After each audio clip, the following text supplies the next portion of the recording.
Capítulo yo. Placer de niños, censura de adultos. 2.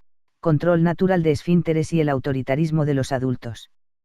Si estuviéramos en una isla desierta con nuestros niños, y contempláramos al bebé humano con la misma atención con que observamos a los animales, constataríamos que el control de esfínteres real se produce en forma más tardía de lo que nuestra radio sociedad occidental tiene ganas de esperar.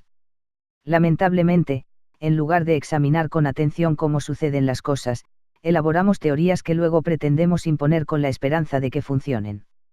La cultura occidental ha impuesto la exigencia del control tic esfínteres alrededor de los 2 años de edad, con lo que este tema se ha convertido en todo un problema. Si la referencia cultural hubiese decidido que el ser humano debe comenzar la marcha alrededor de los 9 meses, el caminar se habría constituido también en un problema, y se habrían generado discusiones y teorías varias sobre cómo favorecer el aprendizaje de la marcha en los niños, con la inevitable preocupación de los padres de niños de 1 año, o de 14 meses, que no estuviesen aún maduros para caminar. En realidad, sabemos por simple contemplación que la edad media del ser humano para el inicio de la marcha se inicia alrededor del año. Si observáramos sin prejuicios el proceso natural del control de esfínteres, estaríamos ante la evidencia de que los niños humanos lo realizan después de los 3 años, algunos incluso después de los 3 años y medio, sobre todo si se trata de varones. Sin embargo, los adultos estamos muy ansiosos con este tema y no queremos perder el tiempo. El niño dice, pis, y ya suponemos que está listo. Dice, caca, e interpretamos que es tiempo de quitar definitivamente los pañales, le quitamos los pañales. Esto significa que le arrebatamos el sostén, la contención, la seguridad, el contacto, el olor, en fin, una parte de sí mismo, y para colmo consideramos que les estamos ayudando a crecer. El niño acaba de nombrar algo que empieza a tener existencia para él. Las sensaciones de placer en la evacuación tienen un nombre específico que aprendió de la mamá y simplemente las dice. Avisa. Se da cuenta. Retiene. Expulsa. Goza. Entre el reconocimiento de un funcionamiento específico de su cuerpo y la madurez neurobiológica para controlarlo se necesita un tiempo, a veces de 1 a 2 años. Quitar los pañales porque, ha llegado el verano, decidir que ya tiene 2 años y debe aprender, son comportamientos violentos que responden a la incomprensión de la especificidad del niño pequeño y de la evolución esperable de su crecimiento. Cabe preguntarnos por qué los adultos estamos tan ansiosos y preocupados por la adquisición de esta habilidad, y que, como otros aspectos en el desarrollo normal de los niños, llegará a su debido tiempo, es decir, cuando el niño esté maduro. Controlar esfínteres no se aprende por repetición, como leer y escribir. Se adquiere naturalmente cuando se está listo, como la marcha o el lenguaje verbal. Digámoslo con claridad, las madres lucharán contra los pises que se escapan, las braguitas y los calzoncillos mojados, las sábanas y colchones al sol, los pantalones interminables para lavar, mientras acumulan rencor, hastío y mal humor en la medida que crean que sus hijos, deben aprender, esta habilidad y que son capaces de llevarla a cabo a los 2 años. En cambio, si dejamos a los niños en paz, después de los 3 años, incluso cerca de los 4, sin olvidar que cada niño es diferente, simplemente un día estará en condiciones de reconocer, retener, esperar, hacerse cargo de sus ganas de ir al lavabo, sin más trauma y sin más vueltas que lo que es, controlar con autonomía los esfínteres. A mi consultorio llegan a menudo casos de niños con problemas de enuresis de 5, 6, 7 u 8 años e incluso de mayor edad. En forma invariable les han quitado los pañales alrededor de los 2 años. Los casos de enuresis son muy frecuentes, pero habitualmente no nos enteramos, porque de eso no se habla. Total, quedan como secretos de familia. He comprobado, a lo largo de los años, que, cuando las madres aceptan mi sugerencia de volver a ponerles pañales, caras de horror, los niños los usan el mismo lapso de tiempo que habrían necesitado desde el momento en que se los quitaron hasta que hubieran podido controlar esfínteres de manera sodio-untirral. Como si recuperaran exactamente el mismo tiempo que les fue quitado. Y luego, se acaba el problema. Podemos comparar esta situación con la de un adulto que, orna 10 clases de inglés. Viaja a Estados Unidos, siente que puede comunicarse con facilidad y se entusiasma. El tercer día está un poco cansado, echa de menos su hábitat, perdió un autocar de excursión y entonces no consigue pronunciar correctamente ni 2 palabras de inglés para hacerse entender. Apenas la situación emocional se ha vuelto frágil, esa habilidad sostenida por un hilo se desmonta. Listo mismo ocurre con los niños, que, frente a la demanda de los adultos, hacen grandes esfuerzos para controlar sus esfínteres, no obstante, ante cualquier dificultad emocional por pequeña que sea se derrumba el esfuerzo desmesurado y se escapa el pis. Luego vienen las interpretaciones: lo hace para fastidiarme, me lo hace a propósito, él sabe controlar pero no quiere. Estas aseveraciones acrecientan la frustración de todos, así como el enfado y la incomunicación. Entiendo la presión social que sufren las madres. Hay guarderías que no aceptan niños con pañales en salas de 3 años. Hay pediatras, psicólogos, y otros profesionales de la salud, además de suegras, vecinas y amigos bien intencionados, que opinan y se escandalizan. Creamos un problema cuando exigimos a los niños que resuelvan situaciones que no se hallan en condiciones emocionales y madurativas de solucionar. A mí me parece que los adultos intentamos trabar inconscientemente los procesos naturales que tienen que ver con el placer. Cuando imponemos un ritmo de lactancia cada 3 horas, la empobrecemos, le quitamos el aspecto placentero y la convertimos en algo obligatorio. Con el control de esfínteres pasa algo parecido, ya que tiene que ver con el placer de retener, aliviar, mojar, evacuar, sentir calor, humedad, suavidad. Pertenece a una búsqueda personal del placer que hace a las experiencias íntimas de cada niño. De hecho, muchos padres tenemos dificultades para cambiar los pañales sucios, ya que los niños desean permanecer en contacto con la materia fecal. Esta situación se agudiza si les quitamos los pañales en forma prematura. El control de esfínteres es lento, como todos los procesos de la crianza. A las mujeres nos resulta arduo lidiar entre la velocidad de los tiempos que vivimos y la lentitud de la crianza. Pero cuando deseamos acelerar los procesos, luego aparecen las regresiones, que en definitiva son sanadoras, son un volver a vivir. Es posible sortear la presión social con un poquito de imaginación. Hoy en día, los pañales son desechables y anatómicos, lo que les permite a los niños ir a jugar, ir a un cumpleaños, a la guardería, sin tener que pasar por la humillación de mojarse en todos lados.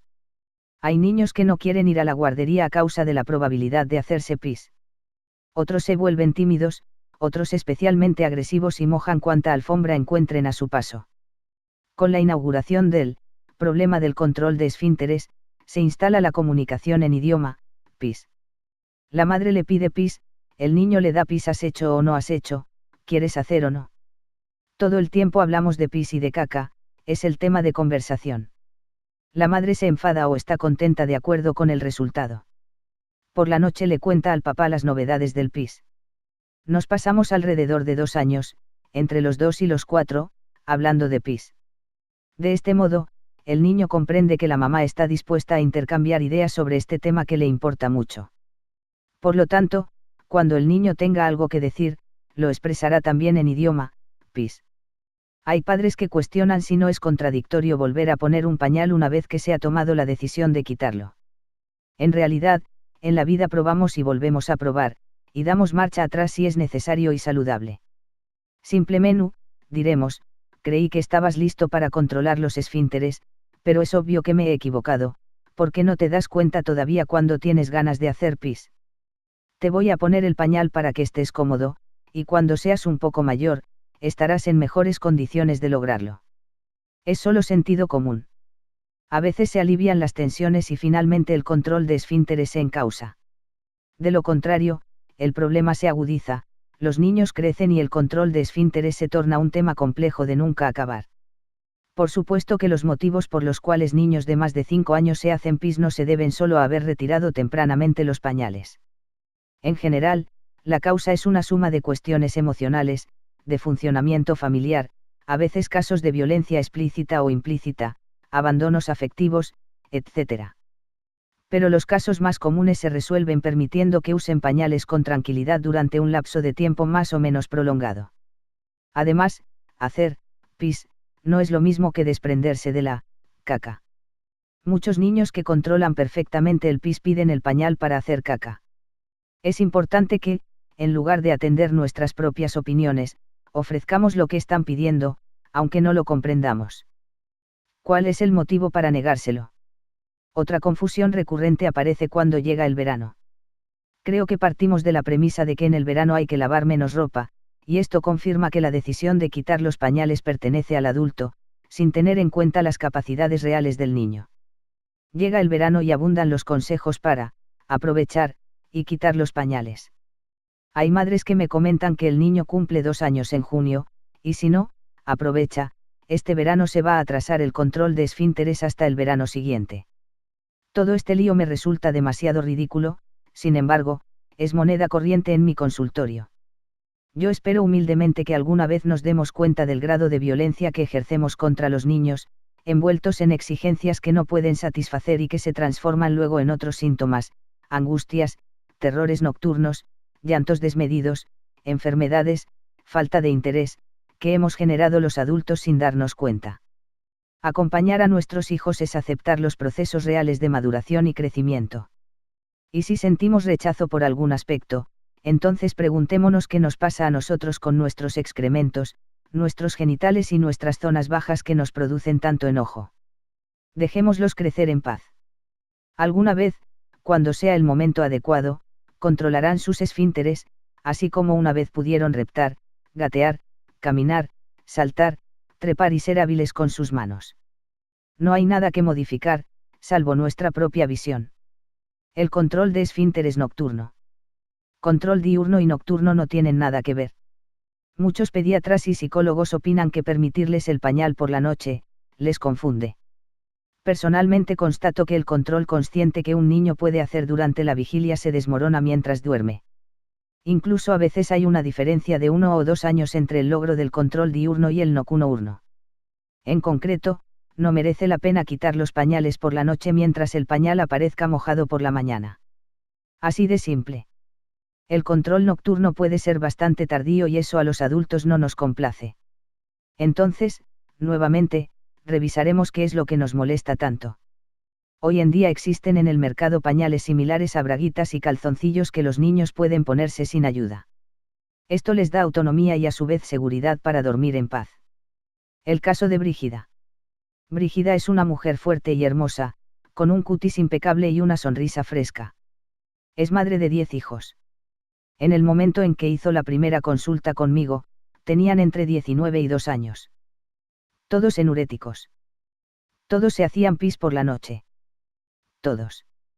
Después de interesarme por la historia breve de cada uno de los hijos, comencé a preguntar por el funcionamiento interno de la familia, teniendo en cuenta la unión a través de la dificultad que compartían todos los hermanos. Como es obvio, en la familia se hablaba sobre este problema, continuamente. Cada uno lavaba sus sábanas todas las mañanas, y era responsable de colgarlas con pulcritud en el lavadero. Se me ocurrió que hasta podía ser divertido. Brígida es europea y su familia de origen permaneció lejos. Ella se casó con un hombre argentino, si bien desde entonces sus condiciones económicas le permiten viajar con cierta asiduidad. Le propuse que comenzara un intercambio con sus hijos basado en el relato de su propia historia, sus afectos, sus recuerdos, sus añoranzas. En fin, que incorporara una comunicación nueva, diferente, ya que toda la comunicación interfamiliar se basaba en el pis. No es posible dejar un tipo de comunicación sin incorporar otro en su lugar, y esto se logra con el ejercicio constante. Por otra parte, le sugerí que hablara con cada uno de sus hijos, sobre todo los adolescentes, para proponerles que cada uno probara usar pañales por la noche, de manera que el problema del pis pasara al ámbito privado de cada uno, sin socialización de los olores, cada uno con su propio pis, resolviéndolo en intimidad, sin encuentros para conversar en el lavadero de la casa. Las conversaciones debían girar hacia otros temas más interesantes. Quiero aclarar que, cuando Brígida vino a consultarme, ya había hecho todo tipo de consultas médicas durante años, sin hallar una solución al problema. Yo no comprendía las causas de esta situación tan peculiar, pero quise intentar algo. De manera sorprendente, todos los adolescentes y niños aceptaron la propuesta de los pañales. Un año más tarde, los 2 hijos mayores resolvieron el problema y viajaron a Europa a estudiar. Cuando Brígida regresó a contarme algunos logros, me trajo unas fotos de toda la familia tomadas durante unas vacaciones en un hotel de la costa atlántica argentina. Era la primera vez que podían pasar las vacaciones en un hotel. La mayoría usaba pañales, pero ya había otro hijo más que no los necesitaba. Desde entonces, Brígida me consulta una vez por año, tal vez no tuvimos la oportunidad de abordar una serie de problemáticas que nos hubieran permitido comprender por qué sucede esto en esta familia. Pero mi intención, al contarles este caso tan caricaturesco, tiene el objetivo de ayudar a que nos quitemos las caretas. Vivimos rodeados por un ejército de niños enuréticos, pero estos temas permanecen como secretos de familia. Creo que la prisa para que los niños controlen esfínteres es uno de los motivos principales, aunque no el cobalto por los que tantos niños retrasan dicho control y tantos padres sufren creyendo que algo funciona demasiado mal. El caso de la familia de Brígida acaso sea extremo, aunque sospecho que hay más de un caso similar. La succión, placer y supervivencia. La succión, al igual que el control de esfínteres, permanece instintivamente como necesidad vital durante un tiempo prolongado. Ese periodo es también bastante más largo de lo que los adultos tenemos ganas de esperar. Nos molesta y deseamos que se termine, al igual que los pañales. La succión es el primer instinto de supervivencia presente en todos los mamíferos, permitiéndoles la obtención del alimento. Como hemos visto en el capítulo sobre lactancia, es probable que el diseño original del ser humano responda a una lactancia más prolongada, de entre 3 y 5 años. En nuestra cultura occidental este periodo nos parece exagerado, sobre todo cuando nuestros niños de 5 años ya leen y escriben. Sin embargo, siguen succionando. Esto significa que, aunque los niños maduren en otras áreas y hayan dejado el pecho materno hace mucho tiempo, la necesidad de succionar sigue presente. Los niños resuelven la innegable necesidad de succión de diferentes maneras: dedo, chupete, trapito, muñeco. Claro que esta necesidad va disminuyendo en forma paulatina a medida que el bebé se convierte en niño, pero es independiente del alimento que ingieran. Hay madres que se quejan porque usan el pecho de chupete. En efecto, el pecho procura sobre todo placer y tranquilidad. Cuando el niño es destetado, busca autónomamente confort. Para procurarlo no necesita de nadie, se sacia por sí solo si lo dejamos en paz. Vale la pena reflexionar sobre la razón de tanto enfado por parte de los adultos cuando los niños succionan el chupete o el propio dedo. Les hostigamos amenazándoles: no te pongas el dedo en la boca, deja el chupete, ya eres mayor. Sin embargo, se trata de un placer personal del cual el otro queda excluido. Hay momentos en que los niños buscan un espacio de soledad y reclusión, y los adultos les molestamos afirmando que no deben estar tranquilos de esa manera. Al menos no con el dedo en la boca. Desde el autoritarismo del adulto es posible quitar el chupete, al igual que los pañales, pero este acto no libera al niño de su necesidad aún inconclusa de succionar. Si cada etapa se vive plenamente, se termina plenamente y se evoluciona hacia otros intereses. De lo contrario, las necesidades no satisfechas se desplazan y luego no comprenderemos a qué fallos corresponden. Por ejemplo, las adicciones como fumar, la compulsión por la comida, la adicción al trabajo o la posesión desmesurada en ciertas relaciones afectivas en las que con desesperación, succionamos, en busca de placer. En esta ilusoria reparación no lo logramos, ya que es un desplazamiento inconsciente y tardío de las necesidades básicas primarias que no han sido satisfechas. Se trata simplemente de dejar a un niño que chupe tranquilo. ¿Por qué solo es un niño? Todas las madres vivimos la reacción desmedida de la gente por la calle cuando ven a un niño de 3 años con chupete. Por eso nos adherimos a la sensación de que algo va mal. Sin embargo, vale la pena reflexionar sobre las sospechas personales cuando alguien, en este caso el niño, logra procurarse placer por sus propios medios. Tal vez nos remita a nuestros problemas pendientes con respecto a la masturbación. Sea lo que fuere, propongo que reflexionemos sobre qué nos molesta tanto, partiendo de la base de que la succión en el niño pequeño no solo es normal sino que es esperable. Muchos padres alegan que los odontólogos desaconsejan con firmeza el uso del chupete, ya que sería causante de la deformación del paladar. Es un tema controvertido. Es posible que en parte sea real, pero resulta paradójico que, si la naturaleza nos provee de un sistema tan poderoso como la succión, a la vez esta misma herramienta nos perjudique. Por otra parte, me resulta llamativo que el IO% de los niños necesiten tratamiento de ortodoncia. Hay paladares de todos los tamaños y formas, tantos como ojos, cabellos y pieles diversos. A menos que los dientes estén estéticamente muy torcidos para nuestro gusto occidental, no comprendo esta obsesión generalizada de dientes rectitos. Además, no me consta que el uso del chupete sea el causante de tales deformaciones. Cuando merece la pena preocuparnos por la succión exagerada. Cuando el chupete retrae al niño al punto de impedirle comunicarse con los demás. Cuando está con el chupete solito mirando la televisión y parece que el mundo no existiera. Cuando organiza un circuito íntimo entre el chupete y él abstrayéndose de la realidad. Estos casos no se resuelven prohibiéndoles el chupete, sino, por el contrario, ofreciendo presencia, comunicación y diálogo. Cuando el abandono emocional es muy grande, la necesidad de buscarse placer soluariamente se acrecienta. Por eso nuestra mira debe dirigirse a la necesidad original, y no al modo que ha encontrado el niño para aliviar su pena. Cuando a un niño que chupetea mirando la televisión se le ofrece ir a jugar, de manera invariable optará por jugar. Pero la propuesta activa debe provenir del adulto, ya que antes ese niño ha pedido de manera incansable que alguien jugara con él y, ante las negativas que sin darnos cuenta los adultos repetimos, el niño hace lo que puede. En general, los adultos tenemos algo más importante o urgente por resolver, nos gustaría que el niño jugara solo, pero sin chupete. Eso es estar doblemente solo. Cuando un niño es en extremo retraído, necesita aún más la presencia de un adulto que con amor vuelva a introducirle en el mundo del intercambio y la comunicación, del juego y la fantasía creativa, donde el chupete, entonces, pierde valor. Es imprescindible evaluar si se trata de una patología o simplemente de un niño que está solo y espera. El agua, esa dulce sensación. El agua es la madre. Por allí estuvo el bebé durante 9 meses nadando en nuestras aguas. La sensación siempre placentera de estar dentro del agua es la de estar dentro de la madre. El agua nos permite, regresar a casa, al gran vientre original. El agua nos contiene, nos calma, nos da cobijo. Y los niños en particular tienen el recuerdo más fresco y tierno, ya que la vida intrauterina es aún palpable. El agua aquieta el tiempo y el espacio, reduce los sonidos potentes, es femenina y envolvente, acaricia y protege. El agua nos otorga percepciones físicas de bienestar y sensaciones de libertad. Sumergirse en un elemento en el cual la fuerza de gravedad es contrastada por otras fuerzas vuelve fluidos los movimientos y los pensamientos.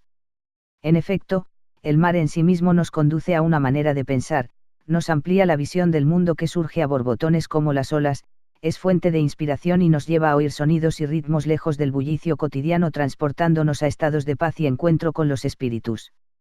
Las madres navegamos en la obligación maternal del baño cotidiano. La higiene es indispensable y la consideramos tan cuidadosamente como el alimento. Sin embargo, es hora de zambullirnos con cuerpo y alma en el agua envolvente y contactarnos con el niño a través de la fluidez del agua y la desnudez de los cuerpos. Es tiempo de permitirnos nadar en la misma agua. Se trata de un viaje compartido al mundo interior, mientras ambos ganamos confianza en los movimientos acuáticos, como bailarines que expresan su arte. El agua nos aleja del tiempo cronometrado y nos encuentra más allá de la experiencia cotidiana. Nos dejamos arrastrar por las olas de nuestra pequeña bañera mientras hacemos burbujas en la barriga del bebé. El agua activa nuestra imaginación, nos proporciona templanza y fe, que tanto necesitamos en medio de la tensión de los desencuentros familiares. El ritual del baño compartido con el bebé no es filosófico, sino que es absolutamente vital tanto para la realidad exterior como para el viaje interior que hemos iniciado a veces sin darnos cuenta. Cada día necesitamos reconciliar el mundo de nuestros sueños con el de nuestra vida diaria. El agua actúa como un líquido mágico donde se desvanecen las penurias, convirtiendo ese momento en el lavado de las impurezas de nuestra alma herida. El agua debería incorporarse en nuestra vida cotidiana como el elemento más armónico. Cuando el niño llora, cuando no comprendemos qué sucede, cuando estamos desconectadas de nuestra esencia, cuando el enfado invade cualquier otro sentimiento podemos despojarnos de la ropa y entrar suavemente con el bebé en brazos para que el agua madre nos proteja. No se trata solo de bañar al bebé, sino de pertenecer ambos al movimiento del agua. Si nos perdemos la oportunidad de que el agua sea desde el inicio una gran madre protectora, el agua se convierte luego en una extraña obligación. Cuando los niños ya tienen edad para bañarse solos, por lo general no quieren hacerlo. Las madres aprovechan el momento del baño para terminar con las tareas pendientes, ya que lo consideran un espacio de tranquilidad. Para los niños, en cambio, es el instante en que pierden a su mamá. Los adultos sabemos que una vez que han entrado al agua sobreviene otra lucha similar para sacarlos del agua. Recordemos que el agua es la madre, y una vez que entran en contacto, no quieren despedirse con facilidad, sobre todo si la madre real está ocupada. Suelo sugerir que el momento del baño, tanto si la madre se baña con el niño como si espera jugando alrededor, se programe para un momento del día sin prisa. Muchas veces es un trámite más mientras la cena está servida. Es una cuestión de organización. Jugar con agua en lugar de mirar la televisión. Estos últimos años se ha producido una vuelta al agua. Se puso de moda hace unos años la curación en compañía de los delfines, se popularizó la matronatación, hay más acceso a las piscinas climatizadas durante todo el año. En las guarderías debería haber buenos espacios de agua adecuados para jugar, incluso cuando hace frío. En vez de cerrar los grifos para que no se mojen, sería interesante que en las instituciones se pudiera instaurar legalmente momentos para jugar con el agua durante todo el año. En las clases de natación para bebés, los profesionales tienen demasiada prisa en que las madres se retiren del agua cuando los niños ya son capaces de quedarse solos. Creo que es un ambiente excelente para que las madres y los niños pequeños se relacionen corporal y emocionalmente. No hay prisa, aunque los niños ya sepan nadar. Nadar cerca del cuerpo de la madre supone una vivencia espléndida, inagotable de dulces sensaciones. A la tienda de golosinas con amor. Las personas nos comunicamos mejor cuando comemos, las reuniones y festejos están siempre acompañados por alimentos y bebidas, que nos dan placer, nos relajan y permiten el buen diálogo y el interés por el otro. Nos reunimos en un café para ir a conversar o comemos para concretar negocios. Recibimos a las visitas con algo que esté bueno o compartimos un café con amigos. El comer no es solo un tema de alimentación, sino una forma de estar con los demás. De hecho, hay personas que si están solas no comen, o buscan la compañía de un periódico para leer. Los niños buscan la comunicación y la atención de los adultos para entrar en el mundo de los mayores, experimentar y decodificar las costumbres familiares y sociales. Cuando en la familia no funciona una modalidad de escucha y reconocimiento de las necesidades específicas del niño, la petición suele ser concreta y molesta: cómprame una golosina.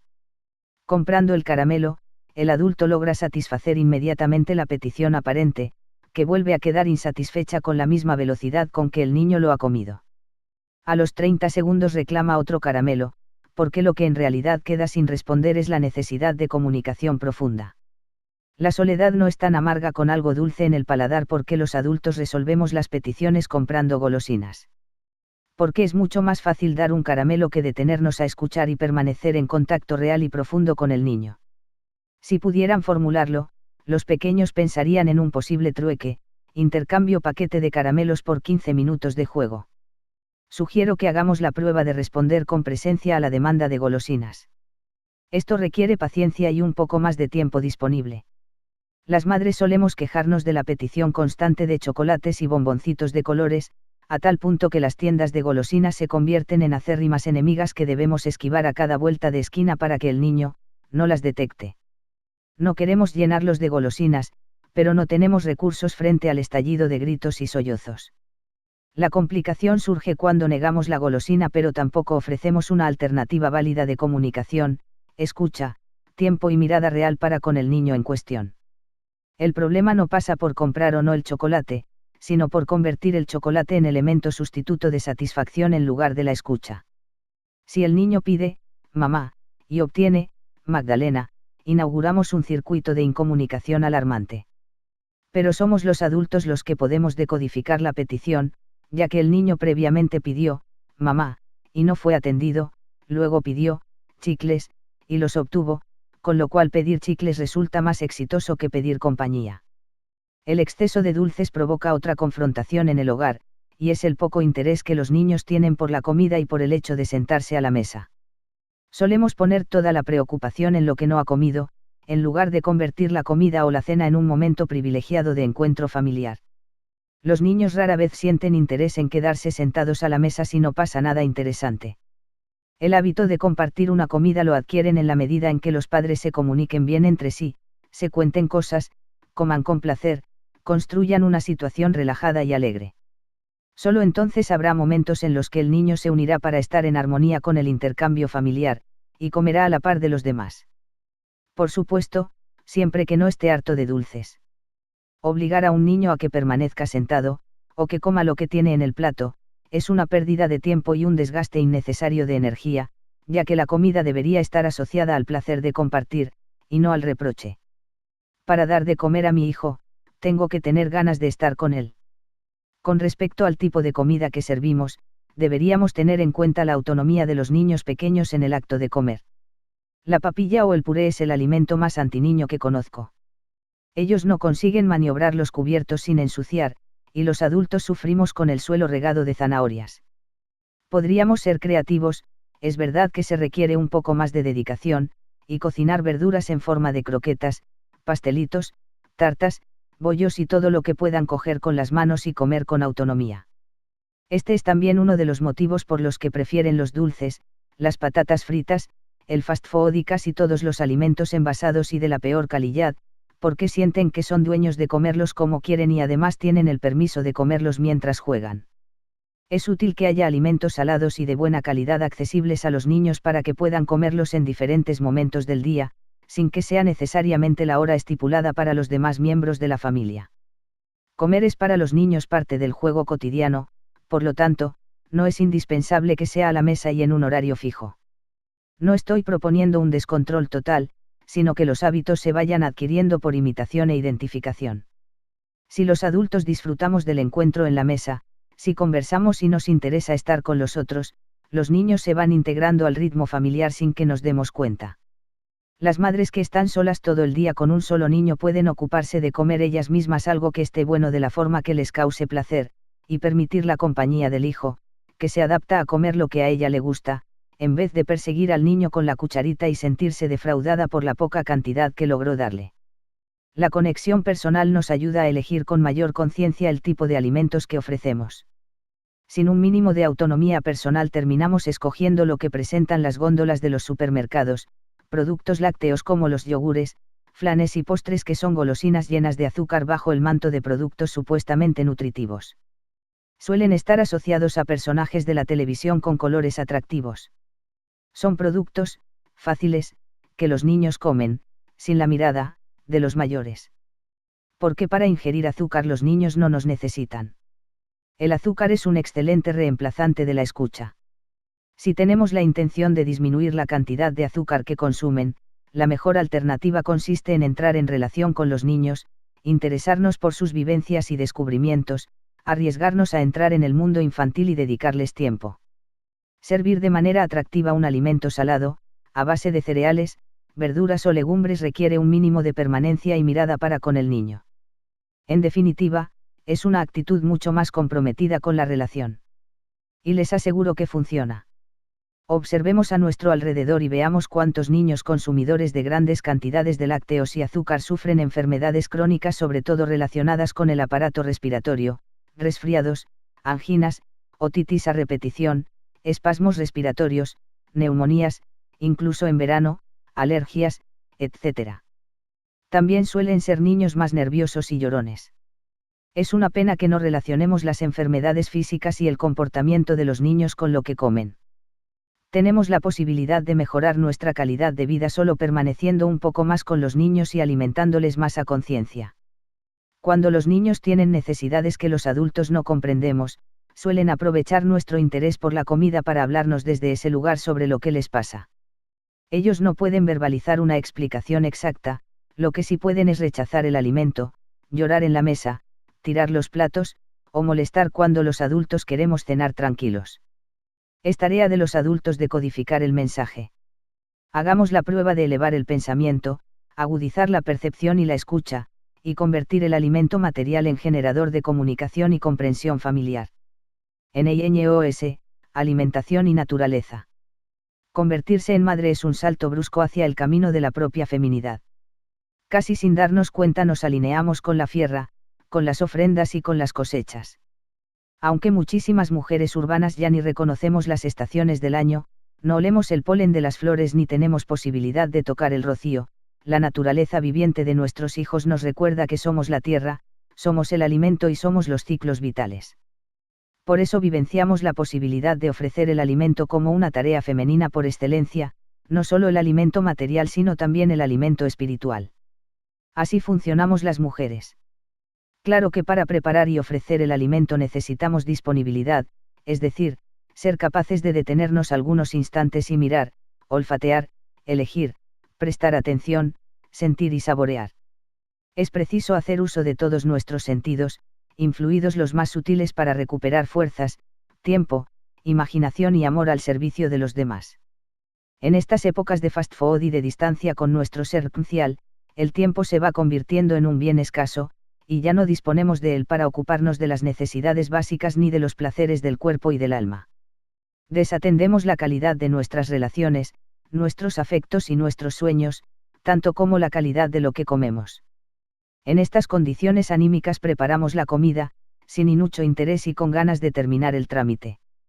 Por otra parte, la introducción del alimento sólido en el bebé viene tenido de recetas pediátricas y son más una preocupación que un olfato del alma.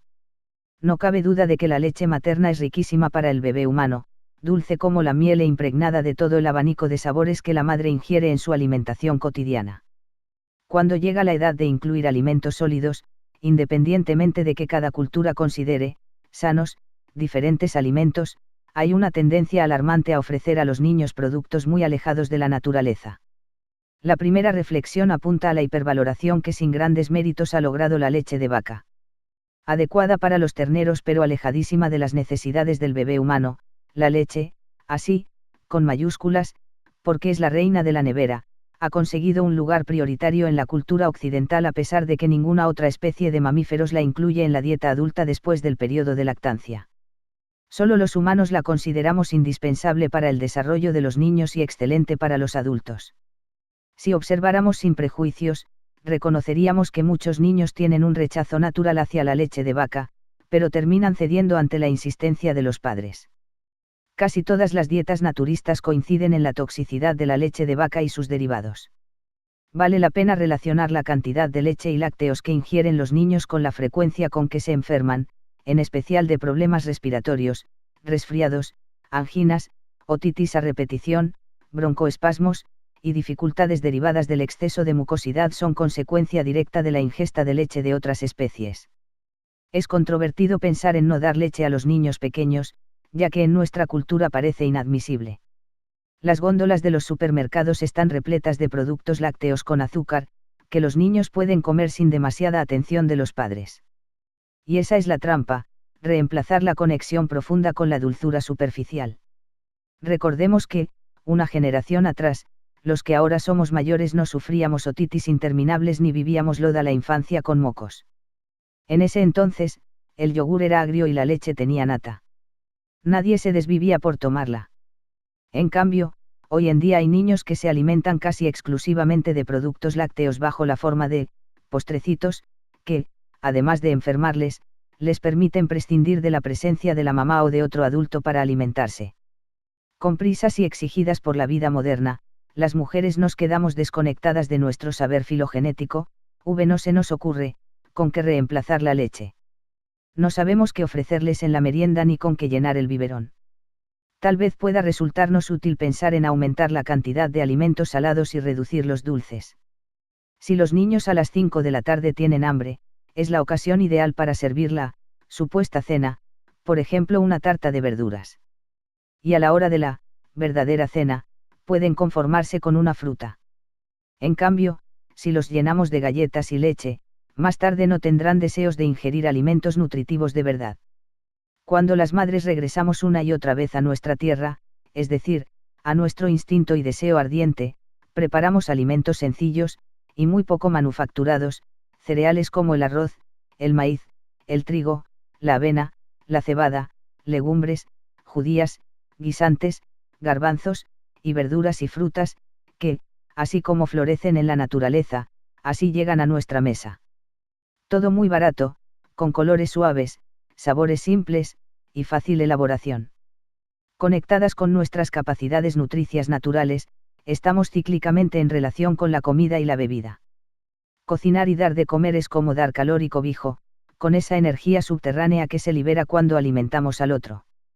Quiero decir que en el acto nutricio aparece también la femineidad ardiente colmada de sensaciones agradables y es el momento ideal para convertirlo en un ritual sagrado, que nos invita a comunicar, compartir la vida cotidiana y lograr el encuentro humano.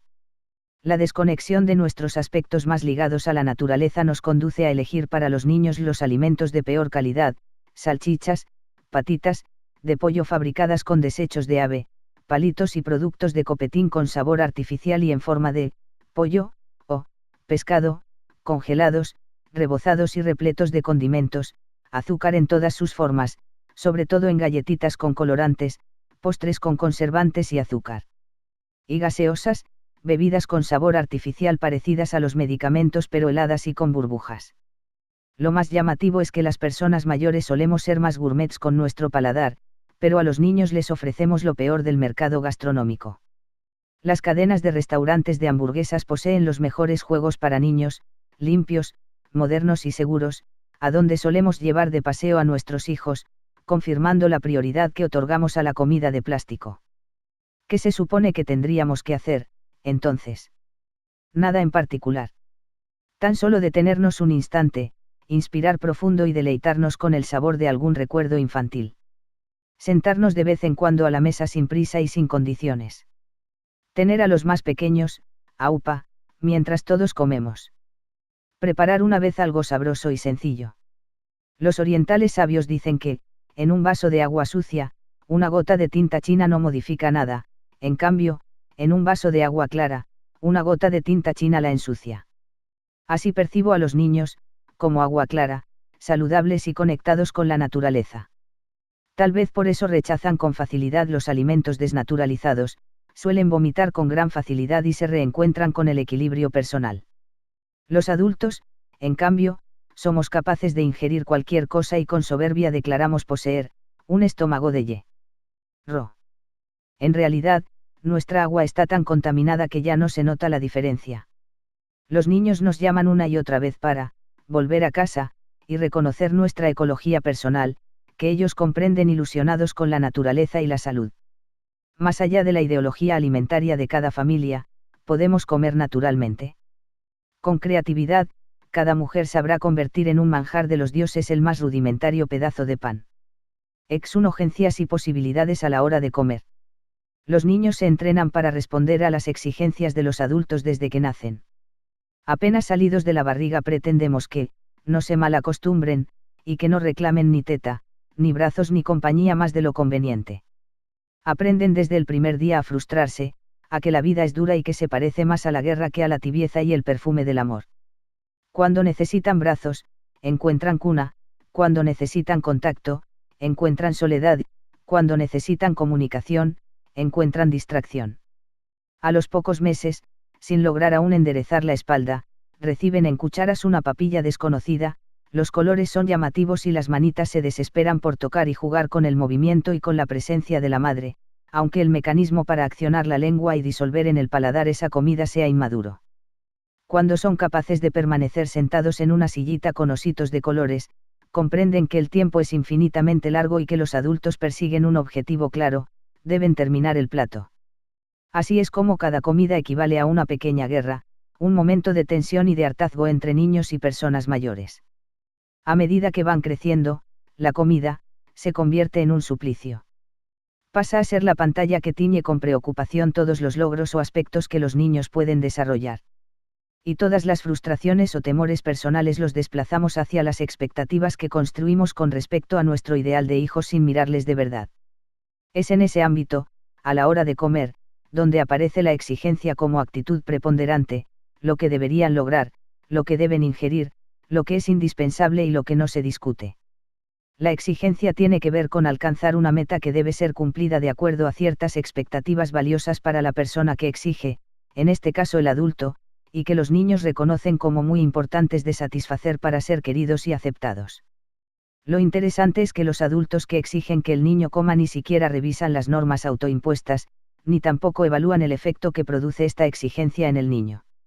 Y para los niños no es una cuestión de querer, o de llevar la contraria, sino que a veces no están en condiciones emocionales, madurativas o de comunicación para responder a la demanda tal como está estipulada. Cuando, dentro del mundo emocional del adulto, el hecho de que el niño coma se convierte en la preocupación primordial, cuesta aceptar que tal vez coexista una negativa sutil o categórica por parte del pequeño. Sin embargo, así funcionan los deseos, uno propone, y el otro puede aceptar o no.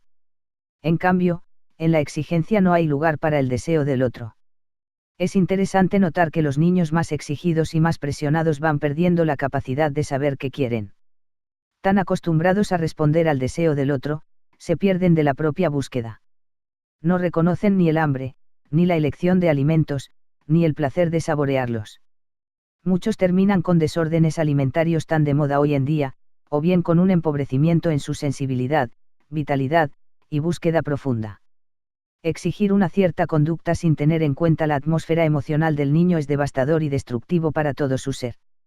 Teniendo en cuenta este tipo de quejas, por parte de los padres u observando los desórdenes alimentarios de los niños, que podemos intentar interrogar sobre las prioridades y las ideas preconcebidas, que los padres conservan sin haber tenido la oportunidad de cuestionarse sinceramente qué es lo que más les importa, por qué y para qué. Los profesionales nos encontraremos con frecuencia ante padres que no tienen referentes internos para imaginar la mesa familiar, de otra manera que no sea obsesionados por lo que los niños comen o dejan de comer. Es una oportunidad para valorizar el clima de respeto mutuo imprescindible para compartir el gusto por la comida, entre otras cosas, desde un lugar de autonomía y libertad. Sería ideal que los adultos intentáramos construir un ambiente de bienestar, comunicación y crecimiento, ya que todas las relaciones humanas provocadoras de tensión obtienen peores resultados. También vale la pena revisar nuestro funcionamiento familiar rutinario, el cansancio de adultos y niños, y las necesidades específicas de cada uno. Me refiero, en especial, a pensar con autonomía cuando los niños tienen necesidad de alimentarse o cuando es el momento ideal para sentarse a la mesa. Puede variar muchísimo en cada familia según los horarios, las edades de los niños, la elaboración de la comida, etc. No hay recetas infalibles, al contrario, pero podemos proponer que en cada familia inventen diversas maneras de comer con alegría si nos permitimos ser creativos con respecto a los movimientos familiares y si nos liberamos de estructuras de pensamiento rígidas en las que hay una sola manera de hacer bien las cosas. Por otra parte, los niños pequeños necesitan comer jugando, así como los adultos necesitamos comer conversando, más las mujeres que los hombres, es cierto. No separan el comer del gozar. En este sentido, podríamos facilitar el juego, ofreciendo alimentos que puedan maniobrar con soltura y autonomía cuando aún no son hábiles con el tenedor o la cuchara. Por ejemplo, croquetas, bollos, empanadillas, y todo lo que se pueda cortar en pedacitos, ya sean carnes o vegetales. De esta manera los niños experimentan el sabor junto al tacto, y se ocupan de jugar mientras los adultos los miramos y nos ocupamos de comer y conversar, en lugar de ponernos nerviosos con la cucharita repleta de puré y meterles prisa para que terminen de una santa vez. La pregunta que formulan los padres es, ¿cómo van a acostumbrarse a tener buenos modales en la mesa, esperar, comer sentados y terminar el plato? Poco a poco, en la medida en que, sentados a la mesa, pase algo interesante. Si los adultos o los hermanos mayores conversan, se relacionan, se interesan los unos por los otros, hay alegría y camaradería. Nadie va a querer perdérselo, por más pequeño que sea. Cuando son muy pequeños, a veces es preferible disponer de un tiempo exclusivo para darles de comer a los niños y luego sentarlos si ellos quieren a la mesa familiar, donde pueden compartir unos minutos y luego bajar a jugar o revolotear cerca, mientras los hermanos mayores o los adultos comen con relativa paz. Porque las madres también necesitamos comer cuando tenemos hambre. La comida es un ritual sagrado y como tal es el momento ideal para aprender a encontrarse consigo mismo y con los demás. No hay fórmulas mágicas para que los niños aprendan a comer, pero si nos ofrecemos un espacio armonioso para los adultos, los niños sabrán reconocer la dulzura y la calidez del amor parental. Cuando los padres consultan por dificultades en la alimentación de los niños, suelo interesarme por la armonía familiar, los momentos de encuentro y el diálogo que son capaces de generar. No me sorprendo cuando constato crisis profundas en la pareja, y sobre todo crisis personales en la búsqueda interior de la madre o el padre. Cuando los niños presentan dificultades en la ingesta de alimentos, es la ocasión ideal para hacernos algunas preguntas, detener el ritmo de nuestra vida cotidiana, compartir un picnic aunque sea en el balcón y aprovechar la luz de alguna estrella para poner en su justo lugar el amor que deseamos renovar por nuestros hijos.